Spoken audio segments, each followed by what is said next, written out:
Hi, everyone. I'm really excited to introduce this webinar. We've got a lot of exciting things for you today. Mike Swigunski is our guest. He's going to be talking about remote work and how it's becoming more popular for a lot of reasons. A lot of different companies are now introducing remote work policies for their teams, whether it's a corporation with thousands of employees or one with just 20 or 30. Really excited for our remote jobs expert, best-selling author, and founder of Global Career, Mike Swigunski, to be talking about this. He is going to teach us how to take our remote life to the next level. And he's been working and traveling internationally for more than 10 years, and his journey has taken him to over 75 countries. Be sure to check out his book. It's called Global Career, How to Work Anywhere and Travel Forever. And like I said, he's been doing it for about 10 years, so definitely extremely qualified. Mike, how are you?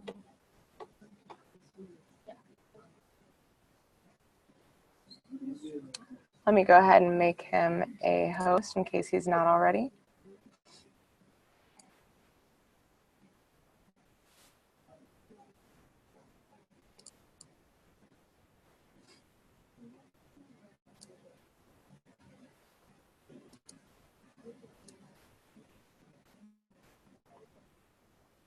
All right, we should have Mike on video now. Hey, Mike, how are you? I think your mute might still be on.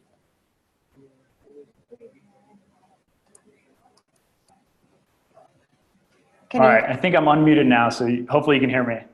Great. Awesome. Well, I appreciate the introduction, and as you know, Hayden mentioned, for those of you who don't know me, my name is Mike Swigunski. I've been traveling the world and working internationally for about 10 years now, and I've been, really enjoying the experience so much that I decided to write this book, Global Career: How to Work Anywhere and Travel Forever.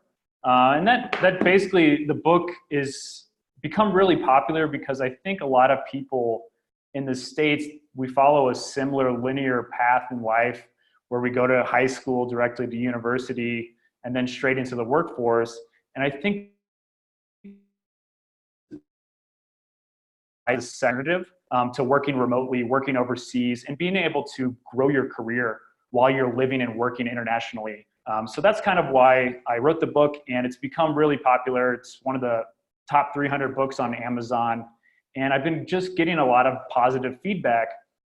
And that's what I'm going to be mainly discussing today, is a bit about how you can fit remote life either as an employee or as an employer. So either building a remote company or trying to find a remote job. So, over the years, like Hayden had mentioned, I've worked internationally, but I've also built, managed, and worked for remote companies. So I've kind of had this 360-degree view of how remote companies work. And basically, it's given me a really good insight to try to provide that advice to people either looking to join the remote workforce or to start a remote company. And I'm going to try to appeal to both sides because I'm sure we have people from all over the world joining in who are kind of looking to get a little bit of different things out of this webinar. So if there is a chat, I would love to see where everyone's tuning in from. I'm currently based in Medellin, Colombia. I've been based here on and off for the past 2.5 years. So I basically spent around 8 months in Colombia and then around 4 months traveling the world. It's not always structured, 8 and 4. It's kind of, 2 or 3 months here, 1 month there. So it is something that I'm very passionate in, and being able to have the flexibility to work from a laptop anywhere with decent Wi-Fi really opens up the spectrum for where you can work from. So, one of the things that, when I launched my book, I wanted to really provide some good value to readers. And that's why I created the remote .io. And basically that allows people who are looking to hire remote workers a place to go and hire, dedicated, they can promote that job opening to 50,000 remote job seekers. And on the other side, it's a free platform for people who are looking to find non-technical remote jobs. So you don't need to be a developer. You don't need to be a coder. There's a lot of opportunities for people who don't have that technical background to be able to find a remote job. So before we get started here, I'm just going to go ahead and kind of cover a bit about the agenda. Let me just go ahead and share my screen so everyone can see the slides. I'm not sure if you guys can see that.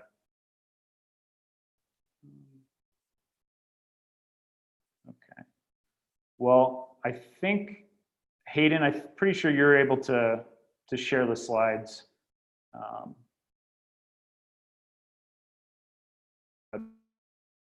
Somebody can see the slides or not.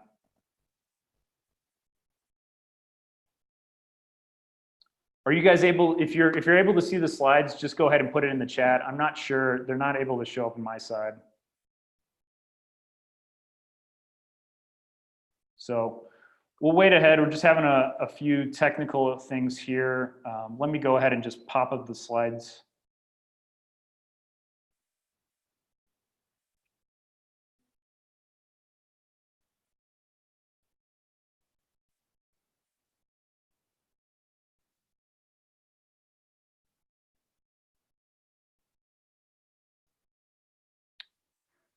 Yeah, Hayden, if you're able to pop up the slides now, that'd be great. It looks like I don't have access. So just going through here while we're waiting, it looks like we've got a few people from Texas, Nashville, Tennessee. So I really appreciate all of you guys joining in. Like I mentioned, we're still trying to get a few people joining us. Oh, looks like we got somebody from Rhode Island.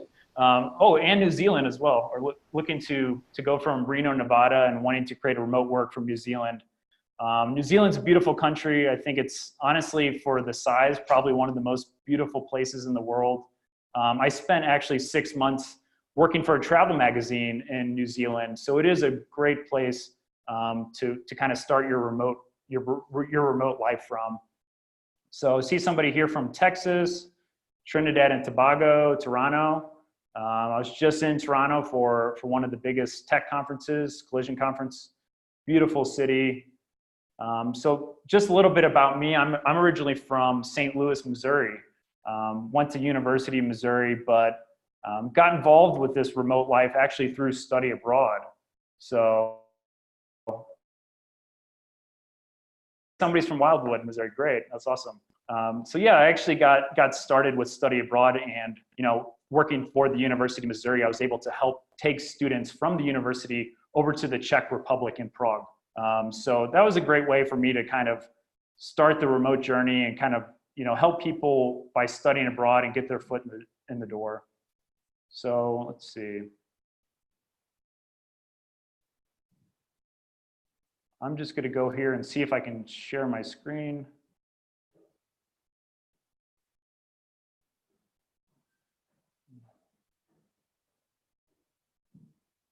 Okay.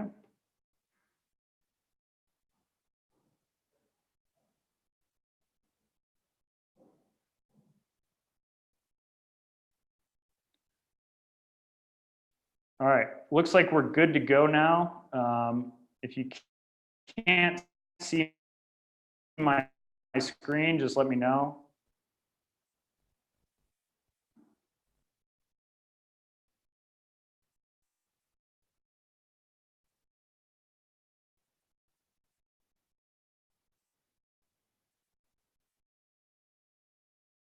All right, so looks like we're good to go for the screen sharing. Thanks for holding on there, and for everyone who being patient. Really cool to see that we have people joining in from all over the world, and great to see. Thanks, Katie, for letting us know that you can see the slides. Really appreciate that. So before we get started, just going to go ahead and go over the agenda a bit. So here's the remote. The going remote agenda. Basically, the first thing I want to cover is some of the trends for remote work and kind of why this shift is happening through the US and the world. Why are more remote jobs coming on the job market? Why are companies transitioning to be, have a portion or be fully remote? And then next, I'm going to go through my process on how I would, recommend you to decide if a remote life is right for you, whether that's creating a remote company or just trying to find remote jobs. So I'll discuss some of the benefits and some of the drawbacks to remote life. Like anything, there is a lot of benefits and a lot of perks to working remotely, but there is a few downsides, and I want to make sure that I, add a lot of transparency for both sides. Then I'll discuss building and scaling a remote team. Basically, I want to discuss how you can start from the beginning to make sure that you're able to create a good foundation to scale your remote team over time. And then I'll go over some of the essential tools and resources that I've used over the years for primarily for you to either work with a remote team or tools that you might even implement if you're working for a remote company and they're not using some of these tools or software. I'll discuss some of those. And then at the end, we'll have a time for Q&A. So if you have any questions during my talks, feel free to just put them in the chat and we'll try to select some of the best questions for the end. So we'll save around 10 to 15 minutes for that. So appreciate all the questions and thanks for everyone for joining in. Now, there's two main things I really want to get across in this presentation. And the first one is that remote life can be easy. I think a lot of people try to overcomplicate it, or if you're just getting started, it might seem really difficult from an outsider perspective. But there is a lot of things that you can do to make it easy and kind of simplify your process for stepping into remote. And then second thing I want to get across is that building a remote team is the future. A lot of large corporations like Google and Apple are building remote branches because they're able to scale these teams so much faster than having to build a new office space. They're able to hire internationally. And there's just a lot of other perks that a remote team can bring to the table. And so these are the two main things I want to get across. And I'm hoping I can help you, whether you're looking to start a remote, as a remote employee or to build a remote company. So here's an interesting graphic that was recently touched upon in a Harvard Business Review. And as you can see here, in 2008, around 4% of Americans were working from home. And over a 10-year period, it has increased a bit, but it's only increased to 5.3% over a 10-year period. So it's a 1.3% increase. And you're probably thinking, this isn't a huge increase over time, but there is, like any statistic, there is an asterisk. And I want to show you that currently in 2019, around 43% of Americans have spent some time working remotely, whether that's taking a Friday and working from home or having some part of their year working fully remote. This number is continually growing, and remote work is becoming more common. Companies are seeing that it's a big benefit for people to have these remote opportunities and to be able to just work remote. So this trend is just going to continue over time and basically just become more popular. So the next sort of statistic I wanted to showcase is the Google trends for remote jobs. Now, there is a lot of remote jobs right now, as you can see by this graph. This is from 2019. It's hitting a very high peak. And basically what's happening is there's so many people looking for remote jobs, but there's just not enough companies that are able to fulfill it. So for those people who are looking to start a remote company, you have an unfair advantage because you're able to access this part of the hiring pool that is really just driven to find a remote life. It is a really big benefit that companies can offer. It doesn't have to be 100% remote, but just being able to offer a portion of your company able to work remotely, if it's part of the week, if it's once or twice a week, people are seeing a big benefit of that. And this is only going to continue upward.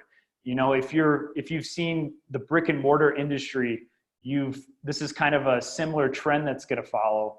A lot of brick and mortar stores are closing down because they're online. And this is going to be a similar trend that's going to follow for remote jobs. So this is over the past 5 years, and it is a pretty interesting statistic to see. And I think we're going to see a lot more big corporations start building remote sectors. So the other thing I want to discuss before we kind of dig in is I think there's a lot of myths surrounding remote work, and I wanted to just kind of go through these myths, talk them out, and kind of give you some insights to why these aren't necessarily true. So a lot of people who are going to start a remote company, they might be a little bit hesitant or fearful that the productivity is going to decrease.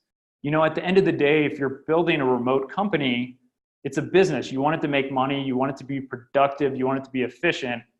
And according to a recent Harvard Business Review, on multiple different companies that were researching this stuff, the actual productivity of the remote teams increased from anywhere from 4.4 to 13%. So you can save on your overhead and actually increase productivity. So this is a really common myth that people, you know, if you've ever worked in an office setting, I'm sure you're aware that, you know, you might be there for 8 hours, but maybe your work, you know, you spread it out over 8 hours. And if you're working from home, you could finish that work, you know, in a 2 to 3 hour period.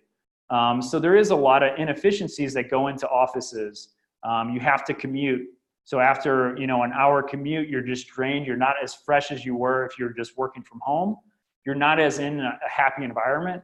So a lot of those benefits that come with remote work translate into the bottom line, making more money for the company and increasing productivity. Now, the next myth that I want to talk about is a common one,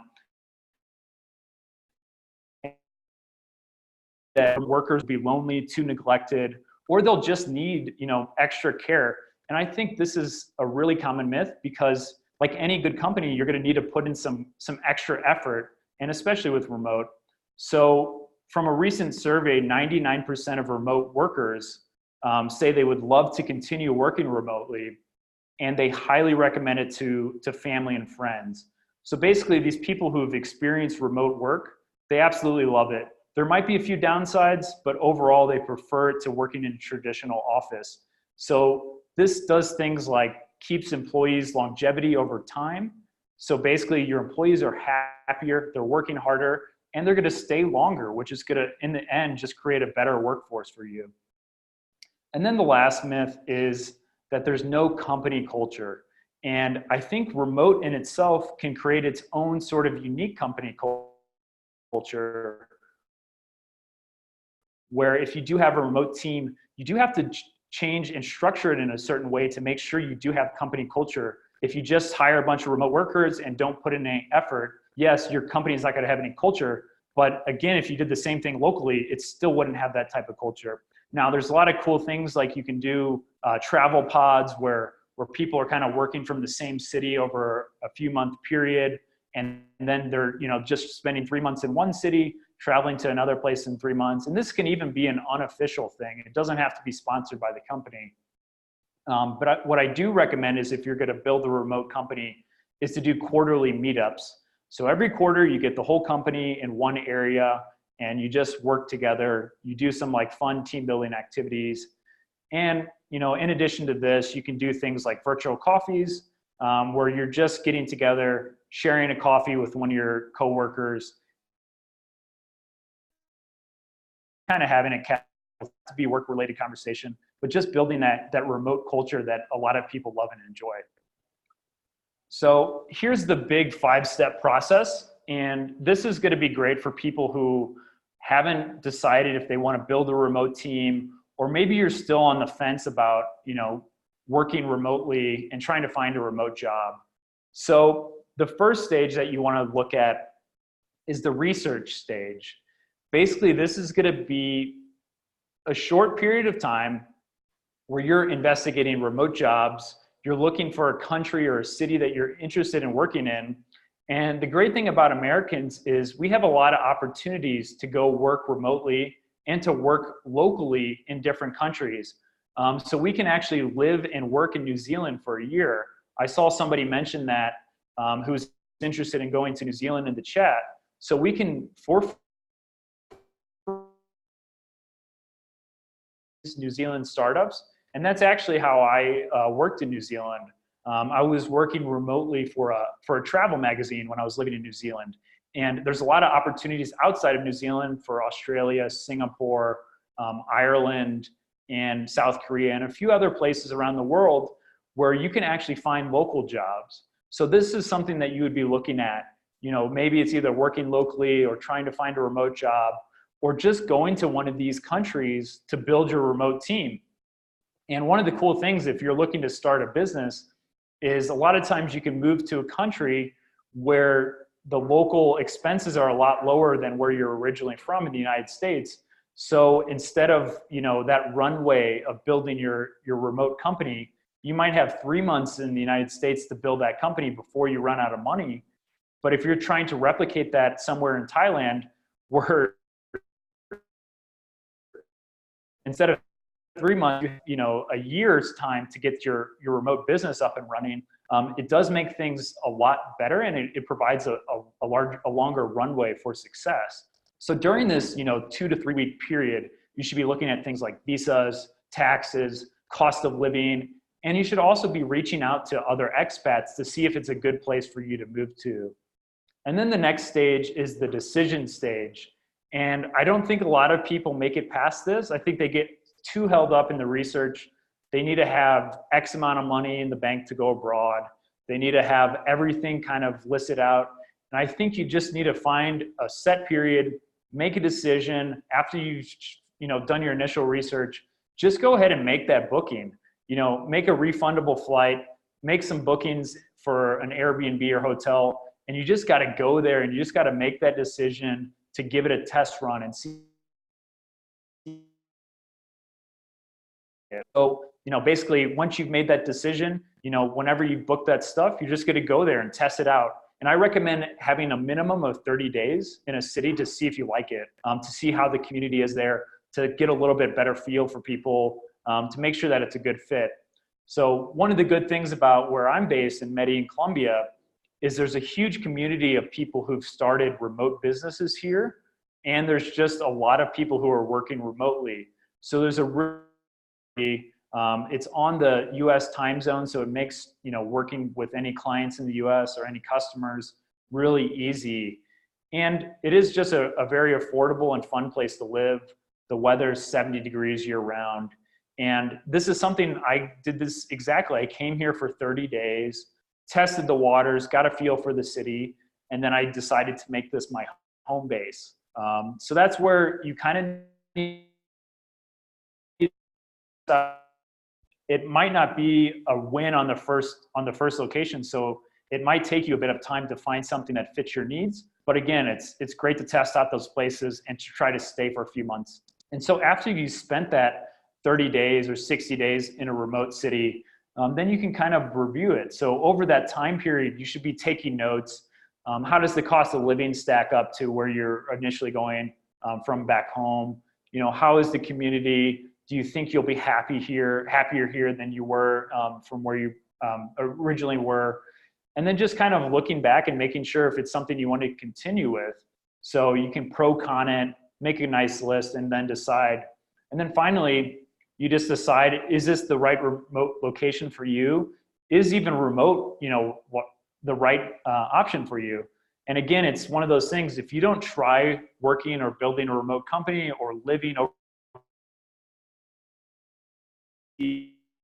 know if you like it until you go through with it. And again, I think it's one of those things that you can kind of step into. Maybe it's a 2 to 3 week trip at first, and then you step into a longer trip for 3 months. So you can gradually work into a remote life. And I think that's the best way to go about doing it. So I do want to talk about some of the benefits of remote life. And there's a lot of benefits that I could just talk about, like all the great things. But I decided to kind of get an impartial view. So these are from a survey from a large remote company. And basically they were surveyed about things they like about working remotely and things they dislike.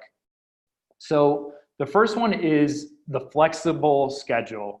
And 40% of people surveyed said this was the #1 thing they enjoyed the most about working remotely. And basically this flexible schedule allows you to work from any time you choose. A lot of companies are more focused on your outputs. So basically your goals, your KPIs, the bottom lines, basically not just sitting there for 8 hours if you're not going to be efficient. They would rather you choose your working time that's best suited for you. Now, a lot of remote companies, this varies. They might have set schedules, but a lot of times they are flexible. If you're a night owl and you work better from 5 p.m. to midnight, feel free to go ahead and do that schedule as long as you're hitting your weekly and quarterly goals. There shouldn't be any issues with that. If you're a morning person and you like waking up at 5 a.m., you're able to do that. Take a break in the afternoon to go to the gym. Maybe you need to go to the doctor or dentist in the afternoon. You don't need to necessarily take a vacation for that because you have a flexible schedule. You're able to go do those things during your workday and kind of fit work around your life instead of work fitting around. So it is a great sort of option for people. And the next thing that I want to discuss is that another great benefit is being able to work from anywhere in the world with decent Wi-Fi. And you'd be surprised. There's some, third world or developing countries that actually have better infrastructure for working remotely than the United States. So, the internet is stronger. It's more affordable to live. There's a really big community of people that are working remotely. So yeah, it does vary, and you'd be surprised by, how affordable some of these locations can be. So you can actually, if you do find a remote job, you can save a lot of money by living internationally. And I'll get a little bit more in depth on that further on. And so 30% of people chose that working from anywhere was their favorite. I would say this is probably one of my favorites as well. So the last one is, surveyed said that just being able to spend more time with family was an extremely valuable asset for them. And that's definitely great. I think that kind of falls in with the flexible schedule, that you're able to spend more time with your family. You're able to go to, sporting events, go to anything. Maybe your kid needs to go to the doctor or something. You're able to do these things, whereas with a traditional job, it might be a lot harder. So it's definitely a cool thing that you're able to experience. So on the other side, if you're not a remote worker and you're looking to build a remote business, I kind of broke this down as far as like some of the monetary expenses that you can experience. Basically, the biggest one for remote workers and for remote people looking to start remote companies is a thing called FEIE. And just take this with a grain of salt because I'm not a financial advisor. I'm not a tax accountant. So you do need to verify this before you take this advice. But it is something that is definitely worth looking into, and it might fit your current structure. And basically with foreign earned income exclusion, if you spend 330 days outside of the United States, you're able to get a legal tax incentive from the IRS. So basically you don't have to pay any income taxes. And for 2019, that number's up to $105,000 of tax-free income. So, that's, once you can also, in addition to that, tack on a housing stipend, which turns out to be around 120 grand of non-taxable income. And this allows you to keep all of your income, which is great. So it turns out to be, if you are making that tier or over that, $1,000 of extra income that you're able to hold on to if you are taking advantage of that benefit. And so that's definitely a huge thing. If you are looking to start a remote company, you can structure your company so you're getting paid that exact amount and you're able to take advantage of that benefit. So it's good for both people looking to start companies and for people looking to work remotely. And then the next thing is that there's no office overhead. So traditionally, for a traditional office, it costs around $1,000 per employee to have that office space rented. And this is an expense if you're looking to build a remote business. You can get started for a lot less. That's $250,000 that you don't have to invest into an office space because you're able to build a remote team.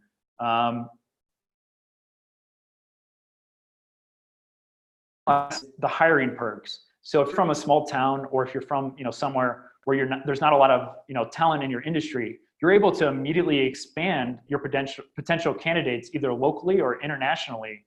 And you'll be able to eventually save on money. And hiring is very expensive. It costs anywhere from $4,000 to $5,000 traditionally to hire employees. And since you're able to extend the longevity of your employees, you're going to be hiring less, and you're going to have a larger hiring pool. So on the flip side, there are definitely some drawbacks to, remote life. And I've definitely experienced all of these as well as I think most remote workers do. And the number one from this survey was that 22% of people said their least favorite thing about working remotely was being able to unplug from work. For the setting, you're able to just work the 9 to 5, leave your work at the office, and then go home and enjoy the rest of your life. You have a very clear division of work and life. But with a remote job or remote company, that line is a lot more blurred. So you're not able to have that distinct separation from work and life. And I think unplugging from work is something that all remote workers experience. And basically, there are a few things that I can suggest. I think setting strict working hours. So, past 8 p.m. or 9 p.m., you're just not you're gonna close your laptop. You'll take the occasional meeting, but you just need to be very upfront that I'm just not taking calls after this time. But again, it's gonna really vary on your sort of structure, but trying to have that clear and concise schedule is gonna make things very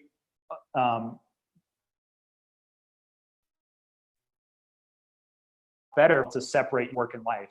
And then the next thing is that 17% of people surveyed said the collaboration and communication with their team was more difficult. And I can definitely relate to this because, I'm dealing on projects with people in Asia or other side of the world. When I'm waking up, they're going to sleep. When they're waking up, I'm going to sleep. And it can just delay that process. But you just have to be a little bit more flexible. Sometimes you can, if you're working with contractors or freelancers, you can try to find people who are going to work on your time zone. So that way you're collaborating over more of a gap, or at least having a 4-hour window where they're, overlaying with your time zone. And then the last one is distractions from home. The office, every office has some sort of distraction, other employees or, have the day. But when you're at home, there's going to be the TV, there's going to be other distractions. Maybe it's your kid or your pets. But overall, I think even with all these drawbacks, there's still so many more benefits to having a remote life that it makes it, just way more worthwhile. So now if you're interested in building a remote team, there's 4 things that I suggest doing from the very beginning to make sure that it's built a strong foundation for scaling. So the number one thing that a lot of people get held up on is their first few hires. And a lot of people need to have an argument about this, is whether I should hire a generalist, somebody who can do marketing, sales, customer service.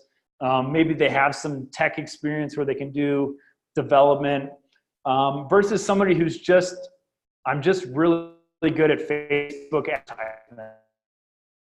That's all you can do. Yeah, you have some other skill sets, but your core competency is just being able to run Facebook ads. And I think it really depends on what your goals, your vision, and what type of company you're looking to build. I would say if you are building a tech company, you're going to need those more specialist roles for people who are looking to be engineers. And if you're looking to build something else like a marketing agency, you're going to need people who are more generalist and are able to wear a lot of different hats. So I think that's deciding early on kind of what company you want to build and who your first few hires are going to be very essential to the success of building a remote team. I would say that it doesn't always have to be black and white.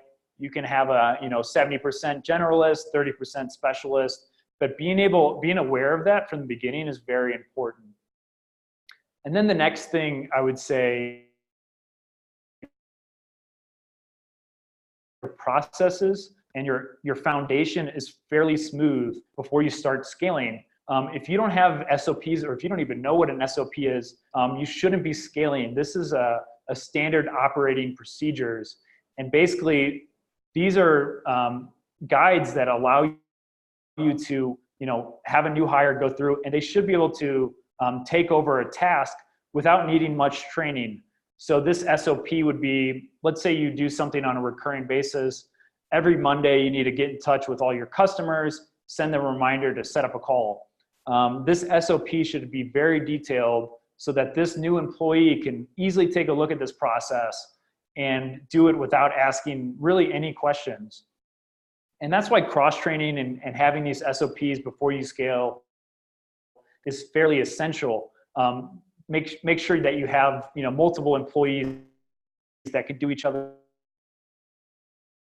That allows for people to go on vacation, allows for people to get sick.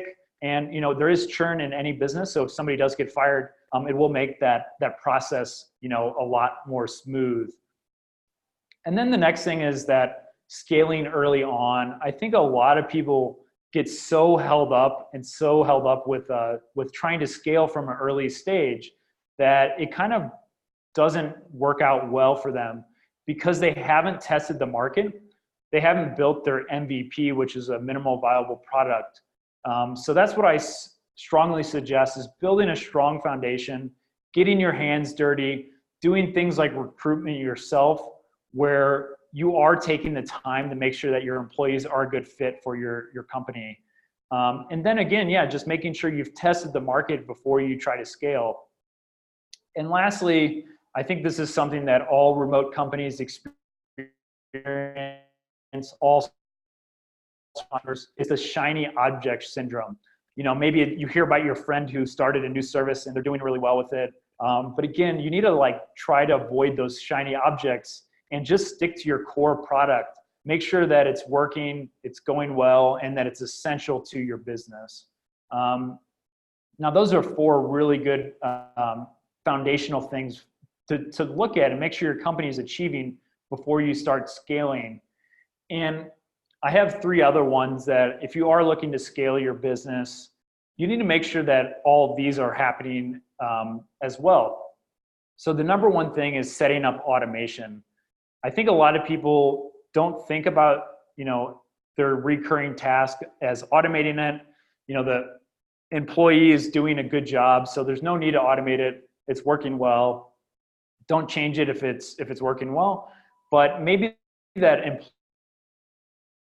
employee is dealing with customers instead of, doing something that could easily be automated. So setting up good automation from the beginning is going to allow you a foundation to scale a lot faster. Things like marketing funnels, recurring emails, any type of refund process. So let's say, somebody's looking to get a refund on your product. It could have an approval process, but you could send them a link to automatically get these refunds. Just kind of look at your process and see what could be automated. And it might take some upfront costs, but over time, it's going to save you a lot of time and money and allow your employees to spend time where it's more valuable. And so another great thing about scaling is, imagine if you could triple your traffic to your business overnight. And that's why media buying is one of these things that scales really well. Maybe that's through Facebook advertisements, Google ads, or other forms where you're able to spend money and get direct traffic to your website or to your offer, or to just your business to get brand recognition. So media buying is a really powerful scaling technique. And then last thing, I touched on this briefly, but KPIs is a very essential thing. And basically a KPI is something that you're able to measure. So let's say you're a sales company and you need to have 30 connects every day. So this would be one of your sales team's KPIs. And it's something you're able to measure over time, and you're able to make sure that these people are able to hit these connects. So for a sales team, it'd be 30 connects, actual conversations that they have with potential customers. And if they don't hit that over time, then adjusting their schedule or adjusting the way they get leads is going to be a lot easier than if you're not measuring this. You don't sales to close ratio is. So measuring KPIs over time and making sure that every role has some sort of KPI is going to be essential before you start scaling. Now, a few other things I want to touch on is if you're building a remote team, utilizing software and resources is pretty much essential. And these are four of my favorite ones: Slack, Zoom, which we're hosting this webinar on right now through Zoom, Trello, and Time Doctor. These are all really cool resources that you need to utilize if you're going to have a remote team. And the first one is Slack. Basically, this is a real-time messaging app that allows you to cut down on, internal emails. So let's say you're working on something and, your coworkers, in a different location, you can't just step into their. You can get a resolve almost immediately instead of having to have this back and forth on email that just delays the process. So this is going to really make your company a lot more efficient by having Slack channels, being able to communicate on Slack. You're still going to have those external emails to customers, but again, your internal communication is going to be a lot more streamlined. And then the next platform is Zoom. Like I mentioned, this webinar is through Zoom. It's a great sort of software that allows you to do video chats with your team, do video calls, or even just audio calls with customers. It's one of the most reliable video chat apps that I've used. It's much better than Skype or any of the other alternatives. So I highly suggest utilizing that. If you're looking to build a remote team, it is essential to have those video calls, to have that kind of. And then the third one is a program called Trello. There's a lot of different alternatives to Trello, and you really need to try them out to see what would fit best for your business. Even if you're not starting a business and you're just wanting to have a project management, you're wanting to organize your task, it's good for everyone to try out Trello, Asana, Monday.com. There's a lot of these project management software out there, but you kind of just need to do the free trial, see if it works for your sort of workflow, and then figure out if it's a good fit for your company or for your life. And then the last one is Time Doctor. And this is a productivity tracker. Basically, if you have employees that you want to make sure that they're doing their work, you can install Time Doctor and it'll take screenshots and screen recordings to make sure that they're having an efficient workday. It is maybe a little bit too intrusive for some, but it is a great way to make sure that your employees are working efficiently, and you can kind of see their process and their workflow, and you might be able to just save them some time without being super intrusive. So I highly recommend utilizing all four of these resources. So before we wrap this up, I just have a few last remote tips to build a great remote company, and to also, if you're just looking to be part of a remote team, these are things that you can bring to your boss, your manager, if you're not actually the one building the company, and you can provide that valuable feedback to help make the company a better place. And the first one is engagement and culture is absolutely crucial. So engaging in things like video chats, making sure you're having weekly meetings, maybe it's a daily 15, 20-minute huddle with your coworkers or with your just to show that you're engaged in the company and that you're wanting to build a close culture. And culture is going to be important inside the workplace, but also outside. That's maybe doing those quarterly meetups or those travel pods or something like virtual coffee, where you're having some non-work related interaction with your team, and just being sure that you're building something that's a great place for people to work, because over time it's going to save you money. It's going to make people more motivated. And then number two is to add in extra perks and incentives. Like I mentioned, a traditional office for a small business is going to range from $250,000 a year. So take a portion of that, a small portion, and try to pass it on to your employees. That might be something like a home office stipend, a once a year thing where they get $1,000.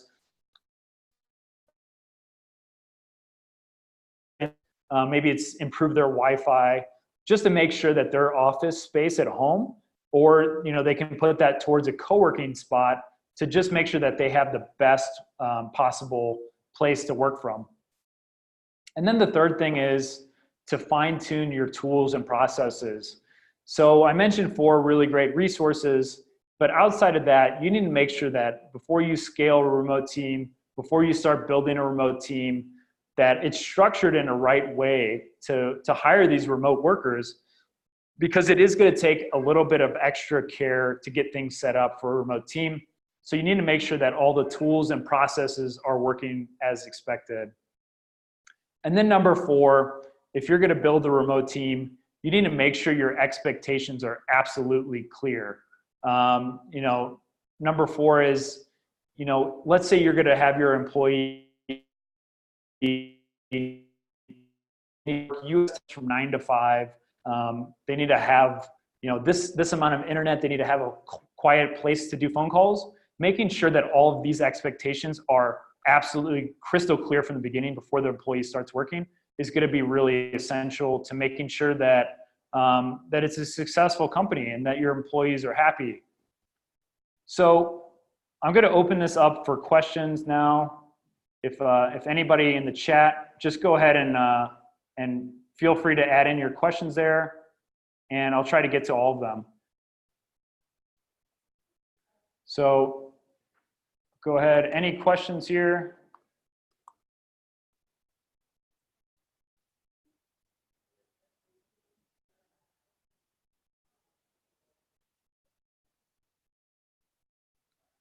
So Tyrone, great presentation. Thanks so much for the info.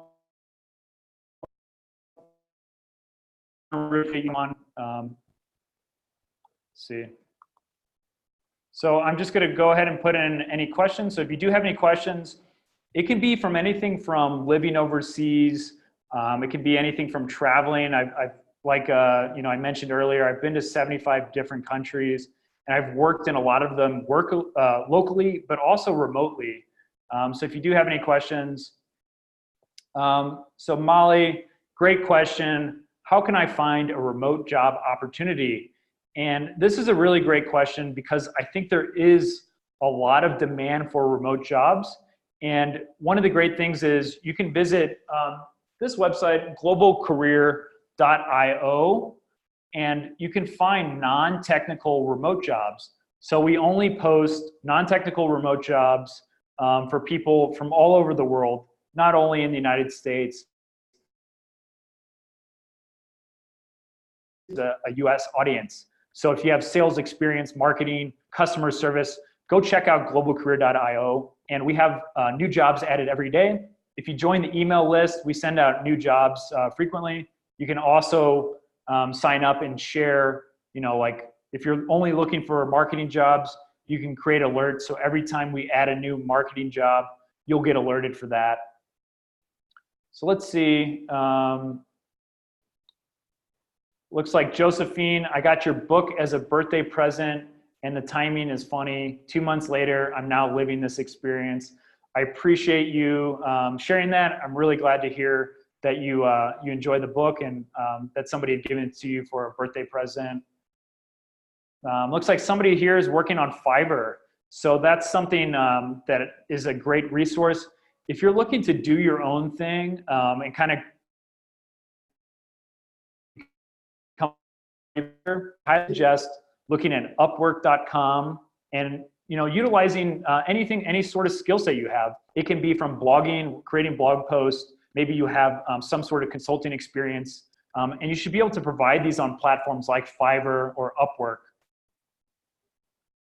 So let's see. Anybody else? Any other questions? Thank you for all the content, rich presentation, for offering postings of non-technical remote jobs. Thanks, Meg. I really appreciate your comment. That's the main focus of Global Career is trying to help people work internationally, but also find remote jobs, and also people who don't have a coding or technical background, allow them opportunities to work remotely and internationally. So Diane asked, please remind us about your your bookability. So you can buy the book on Amazon. I'll put a link in the chat. If you just go to globalcareerbook.com, you can find it there. It comes in all versions. It's on Audible. If you don't like to read, if you like to listen to audiobooks, we have it on audiobook. It's on Kindle. You can read it on your iPhone. The paper cost, this book here, is $9.99 on Amazon. And like I mentioned, it is a bestseller. The feedback's been really great. Lots of 5-star reviews, and you can go ahead and check it out. So one great question from Molly is, do you have any tips on how to convince my current employer that I can work my job remotely? So Molly, I think this is an absolutely awesome question. And I do think pitching your current employer to see if you could work remotely, and I think it starts off slowly. So go in, do a few weeks to see how you could structure your work week around a remote job. And maybe it's, pitching your current employer to let you just try working remotely for 1 month. If they don't let you do 1 month, backtrack to 1 week, and just try to have that trial period that allows you to showcase that you're able to, one, be more productive than you were without having that long commute, and you're even more communicative than you were if you weren't working remote. So try to pitch all these benefits and see if your employer will go along with it. I would say there's kind of a second step. If they're not willing to budge, I would say just try to get 1 day a week of working remotely. But if they're not interested in that, you could potentially pitch them into reducing your salary by going people who, after they've tried option A, B, and C with their employer, they just won't let them work remotely for whatever reason. But they have had success. Don't start off with this. This should be, option number C or D. And that should be potentially reducing your income or your paycheck to work remotely. So for example, if you're living in California and you're able to move overseas, you can save upwards to 50% of your income, even if you reduce it. So you kind of got to figure out the math and make sure that it makes sense with your current employer. But I would say that's kind of a last result. I would try, transitioning to working part-time remotely, or just giving a trial run, and just really kind of trying to isolate the benefits for the employee, for the employer, about how it'll help with actually being more productive. So Katie, you've been able to negotiate 2 days per week, so try that. And if you can't negotiate 1 week or 1 month. So it looks like Katie's had success with this method. So that's really great to see that she's been able to achieve that. So that's really awesome. And if you do have any other questions, feel free to put them in the chat. We do have a few more minutes here before we wrap up. Okay, let's see. Will you upload that presentation somewhere? It should be available to everyone, but I can also put it in the chat. Let me see.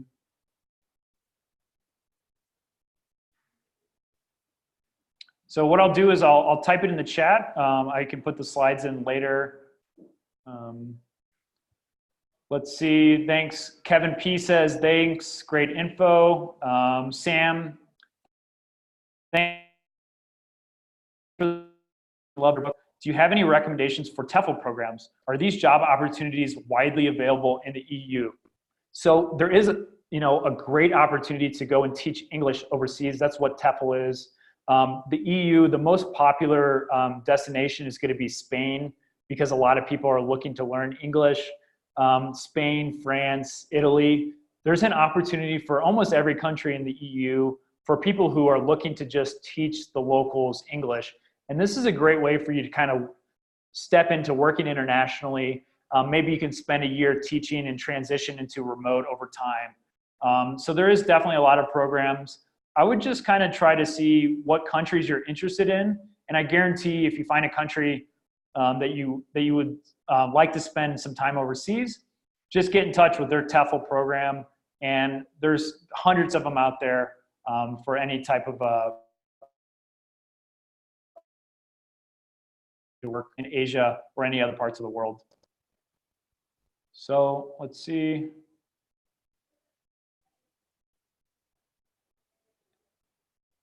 Looking to begin a new company. So somebody's looking to start a new company. There is a lot of suggestions. I would just try to break it down in two ways. Number one would just see what kind of skill set do you have? What kind of offer can you, what kind of value proposition can you offer to somebody? Just try to see like what demand there is in the market. And a lot of people get caught up on the niches that they're passionate about. It's awesome if you're able to find something you're passionate about to make a living out of that. But if people aren't willing to pay for it, if you're not able to test the market, test the market and see if it works. But if they're just not going to go for it, then you need to find something that people are willing to pay time and money for. And one of the best ways to do that is to look at niches that aren't actually that exciting. A lot of the boring niches are the ones that actually are very lucrative. I know it doesn't seem like the most fancy answer, but there is a lot of boring niches that you can go into those niches and make a lot of money out of if you're looking to start a new company. But again, I think there's so many opportunities out there that you really just need to see what your skill sets fit best in. And Keith, what is the best way to find overseas clients looking to do business in the US? I would suggest, Keith, if you're not active on LinkedIn, definitely start targeting those overseas clients or those areas. If you're just looking to get all overseas clients, that's going to be too broad. You need to find a country. You can start running ads in that country. You can start doing promotions for LinkedIn, just building content that would, let's say you're looking for, clients in a Spanish-speaking country, you could just dedicate, to Spain, running Facebook ads just in Spain or just in a specific area around the world. So let's see. Any other questions? If you have questions, just go ahead and put them in the chat. And I think we're going to wrap up here soon.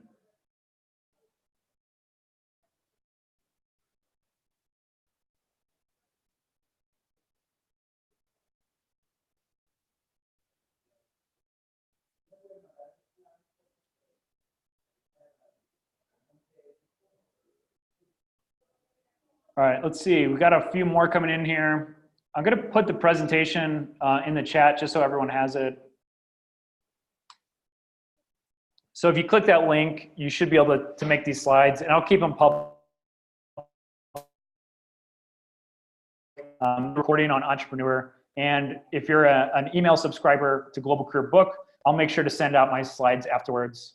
So Meg, great question. Are there any tips if I'm considering making New Zealand my main base, but also working in Australia, specifically working between the two countries? Now, Meg, that's a really great question. I would first suggest looking into the working holiday visas. I actually have a page that highlights that. If you're under 30 and you're from the United States or from another country, there's a lot of opportunities. So I'm going to go ahead and put a link to my website that details the working holiday visas. And you can find that at globalcareerbook.com/WHV, working holiday visas. And basically this just provides people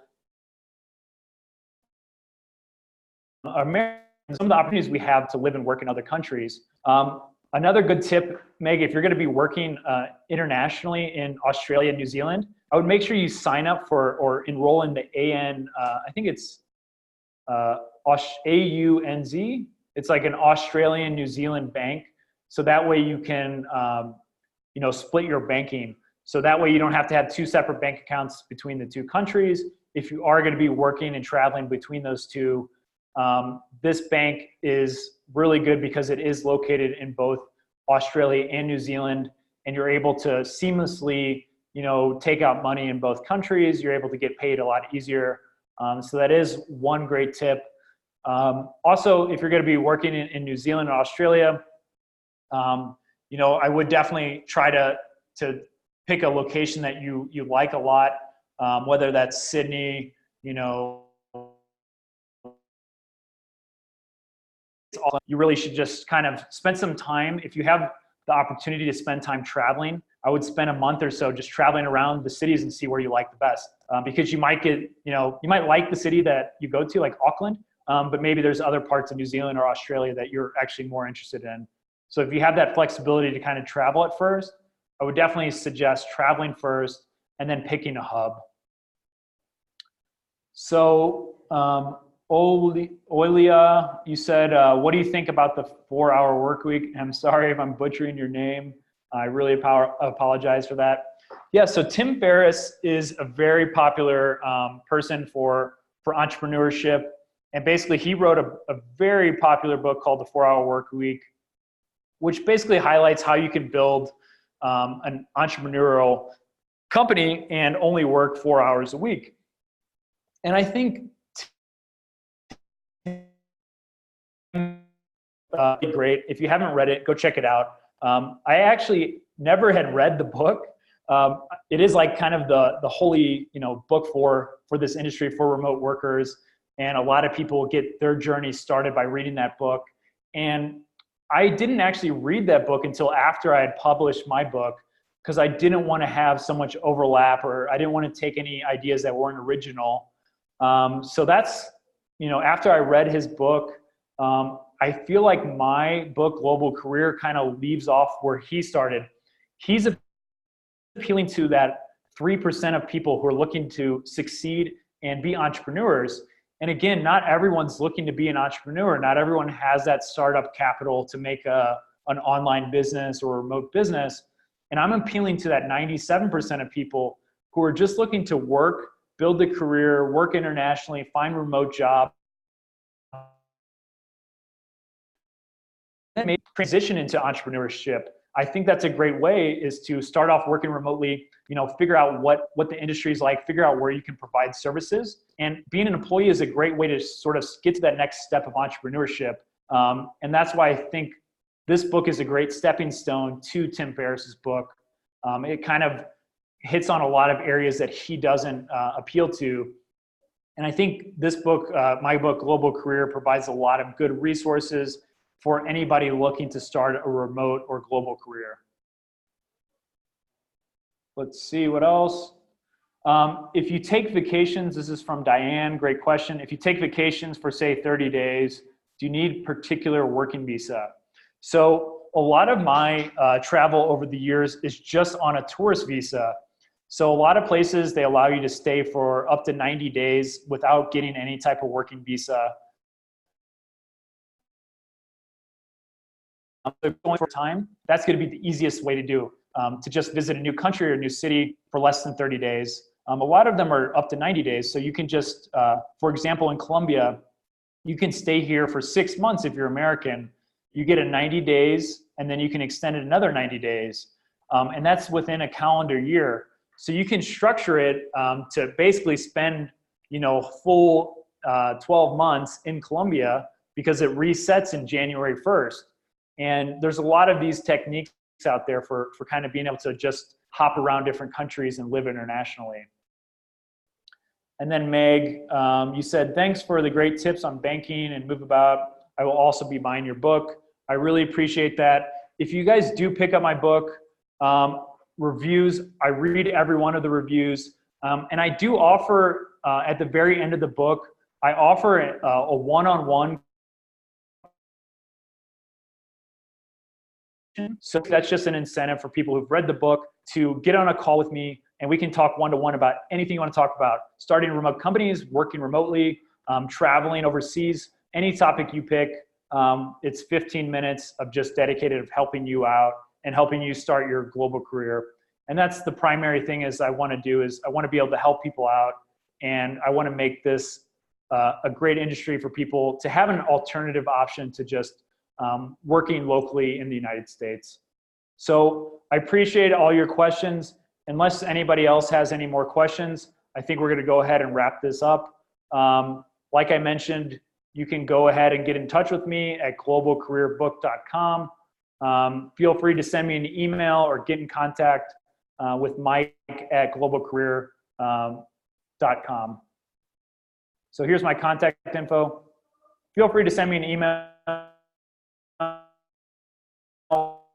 My best to get back to every email that people send me. So if you do want to get in touch, you can send me an email there. So I appreciate all your time, all the fantastic questions, and thanks again for joining me on this discussion about building a remote and global career.